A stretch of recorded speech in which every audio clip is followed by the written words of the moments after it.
British Columbia ਵਿੱਚ ਤੇਜ਼ ਗਰਮੀ ਨੇ ਤੋੜੇ ਰਿਕਾਰਡ। ਅਗਲੇ ਹਫ਼ਤੇ ਵੀ ਕੁਝ ਇਸ ਤਰ੍ਹਾਂ ਹੀ ਤਾਪਮਾਨ ਰਹਿਣ ਦਾ ਅੰਦਾਜ਼ਾ। ਤਾਂ ਕਈ ਬੋਰਡਸ ਨੇ ਸੋਮਵਾਰ ਦੇ ਦਿਨ ਸਕੂਲਾਂ ਨੂੰ ਬੰਦ ਰੱਖਣ ਦਾ ਕੀਤਾ ਐਲਾਨ। ਅੱਜ ਇਮੀਗ੍ਰੇਸ਼ਨ ਮੰਤਰੀ ਮਾਰਕੋ ਮੈਡੀਚੀਨੋ ਨੇ ਕੋਵਿਡ-19 ਟੀਕੇ ਦੀ ਦੂਜੀ ਡੋਜ਼ ਲਗਵਾ ਲਈ ਹੈ, ਜਿਸ ਦੀ ਤਸਵੀਰ ਉਹਨਾਂ ਨੇ ਸਾਂਝੀ ਕੀਤੀ। ਟੋਰਾਂਟੋ ਦੇ ਮੇਅਰ ਨੇ ਸ਼ਹਿਰ ਦੇ ਲਈ ਰਵੀਨ ਸਟ੍ਰੈਟਜੀ ਦੇ ਵਾਸਤੇ ਫੈਡਰਲ ਸਰਕਾਰ ਵੱਲੋਂ $20 ਮਿਲੀਅਨ ਤੱਕ ਦੇ ਸਹਿਯੋਗ ਦੀ ਜਾਣਕਾਰੀ ਦਿੱਤੀ। ਵਾਤਾਵਰਣ ਨੂੰ ਸੁਰੱਖਿਅਤ ਰੱਖਣ ਸੰਬੰਧੀ ਉਪਰਾਲਾ 3% ਆਰੀਅਨ ਸਟ੍ਰਾਈਕ ਫੋਰਸ ਤੇ ਜੇਮਸ ਮੇਸਨ ਕੈਨੇਡਾ ਵਿੱਚ ਇਹਨਾਂ ਤਿੰਨ ਸੰਗਠਨਾਂ ਨੂੰ ਅੱਤਵਾਦੀ ਸੰਗਠਨਾਂ 'ਚ ਸ਼ਾਮਲ ਕਰਨ ਦਾ ਐਲਾਨ ਕਰ ਦਿੱਤਾ ਗਿਆ, ਜਿਸ ਦੇ ਲਈ ਜੂਨ 25 ਨੂੰ ਕੈਨੇਡਾ ਸਰਕਾਰ ਨੇ ਐਲਾਨ ਕੀਤਾ।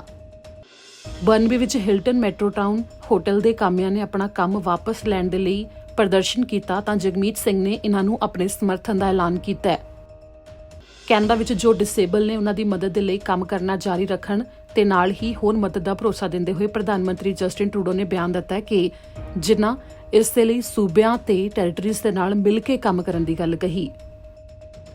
ਓਨਟਾਰੀਓ ਵਾਸੀਆਂ ਦੇ ਲਈ ਫੈਡਰਲ ਸਰਕਾਰ ਨੇ ਐਲਾਨ ਕੀਤਾ ਹੈ ਕਿ ਤੇਜ਼ ਇੰਟਰਨੈਟ ਸਰਵਿਸ ਦੇ ਲਈ ਕਰੀਬ $16 ਮਿਲੀਅਨ ਦਾ ਨਿਵੇਸ਼ ਕੀਤਾ ਜਾ ਰਿਹਾ ਹੈ, ਜਿਸ ਦੇ ਨਾਲ 27 ਪ੍ਰੋਜੈਕਟ ਹੋਣਗੇ ਜਿਨ੍ਹਾਂ ਦੇ ਉੱਤੇ ਕੰਮ ਹੋਵੇਗਾ ਤੇ ਕਰੀਬ 7500 ਘਰਾਂ ਤੇ ਨਾਲ ਹੀ 49 ਭਾਈਚਾਰਿਆਂ ਨੂੰ ਸੂਬੇ ਵਿੱਚ ਇਸ ਦੇ ਨਾਲ ਮਦਦ ਮਿਲੇਗੀ।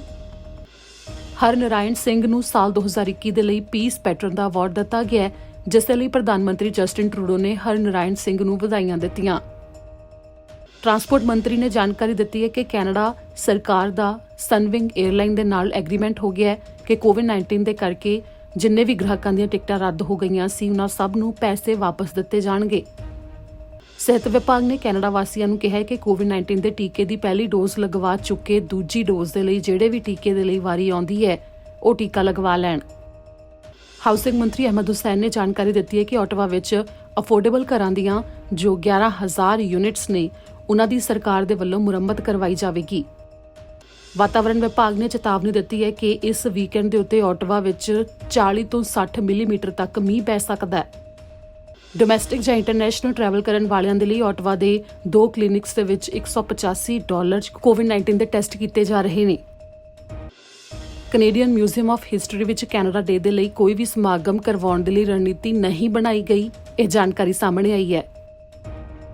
ਕੈਨੇਡਾ ਦੇ ਸਿਹਤ ਵਿਭਾਗ ਨੇ ਇੱਕ ਗਾਈਡ ਜਾਰੀ ਕੀਤੀ ਹੈ ਕਿ ਜਿਨ੍ਹਾਂ ਕੈਨੇਡਾ ਵਾਸੀਆਂ ਦੇ ਦੋਵੇਂ ਕੋਵਿਡ-19 ਦੇ ਟੀਕੇ ਲੱਗ ਚੁੱਕੇ ਨੇ ਉਹ ਕੀ ਕੁਝ ਕਰ ਸਕਦੇ ਨੇ, ਜਿਸ ਦੇ ਬਾਰੇ ਵਿਸਥਾਰ ਵਿੱਚ ਰਿਪੋਰਟ PNCN ਦੇ ਉੱਤੇ ਇੱਕ ਖਾਸ ਰਿਪੋਰਟ 'ਚ ਦੱਸਾਂਗੇ।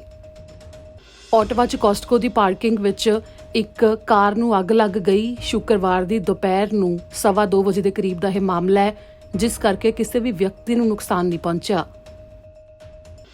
ਓਨਟਾਰੀਓ ਵਿੱਚ ਅੱਜ 350 ਨਵੇਂ ਕੋਵਿਡ-19 ਦੇ ਮਾਮਲੇ ਸਾਹਮਣੇ ਆਉਣ ਦੀ ਜਾਣਕਾਰੀ ਦਿੱਤੀ ਗਈ ਹੈ ਤੇ 13 ਮੌਤਾਂ ਹੋ ਚੁੱਕੀਆਂ ਨੇ। ਇੱਕ ਹਾਦਸੇ ਵਿੱਚ 4 ਪਰਿਵਾਰਕ ਮੈਂਬਰਾਂ ਦੀ ਓਨਟਾਰੀਓ ਵਿੱਚ ਮੌਤ ਹੋਈ ਸੀ, ਜਿਸ ਲਈ ਪੰਜਾਬੀ ਟਰੱਕ ਡਰਾਈਵਰ ਸਰਬਜੀਤ ਮਠਾਰੂ ਨੂੰ 8 ਸਾਲ ਦੇ ਲਈ ਜੇਲ੍ਹ ਦੀ ਸਜ਼ਾ ਹੋ ਗਈ ਹੈ।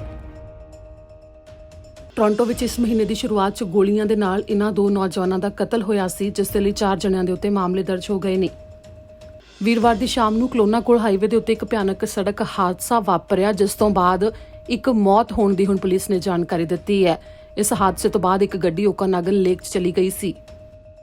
ਵੈਨਕੂਵਰ ਵਿੱਚ ਤੇਜ਼ ਗਰਮੀ ਦੇ ਕਰਕੇ ਇੰਗਲਿਸ਼ ਬੇ ਦੇ ਉੱਤੇ ਪਾਣੀ 'ਚ ਤੈਰਨ ਤੇ ਫਿਲਹਾਲ ਪਾਬੰਦੀ ਲਾ ਦਿੱਤੀ ਗਈ ਹੈ। ਬੈਕਟੀਰੀਆ ਦੀ ਮਾਤਰਾ ਜ਼ਿਆਦਾ ਵੱਧ ਜਾਣ ਦੇ ਕਰਕੇ ਇਹ ਪਾਬੰਦੀ ਲਾਈ ਗਈ ਹੈ।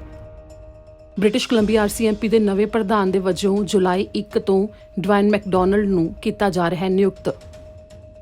ਵਿਨੀਪੈਗ ਵਿੱਚ 4 ਸਟਰੀਟਸ ਦੇ ਉੱਤੇ 50 ਤੋਂ ਘੱਟ ਕਰਕੇ 30 ਕਿਲੋਮੀਟਰ ਪ੍ਰਤੀ ਘੰਟਾ ਦੀ ਕਰ ਦਿੱਤੀ ਗਈ ਹੈ ਰਫ਼ਤਾਰ। ਸਕਰੀਨ ਤੇ ਤੁਸੀਂ ਸਟਰੀਟਸ ਦੇ ਨਾਮ ਦੇਖ ਸਕਦੇ ਹੋ। ਮਹੀਨੇ ਬਾਅਦ ਮੈਨੀਟੋਬਾ ਵਿੱਚ ਕੋਵਿਡ-19 ਕਰਕੇ ਬਣੇ ਹਾਲਾਤ 'ਚ ਕਾਫੀ ਸੁਧਾਰ ਕਿ ਔਰੇਂਜ ਜ਼ੋਨ 'ਚ ਸ਼ਾਮਲ ਹੋ ਰਿਹਾ ਹੈ ਸੂਬਾ।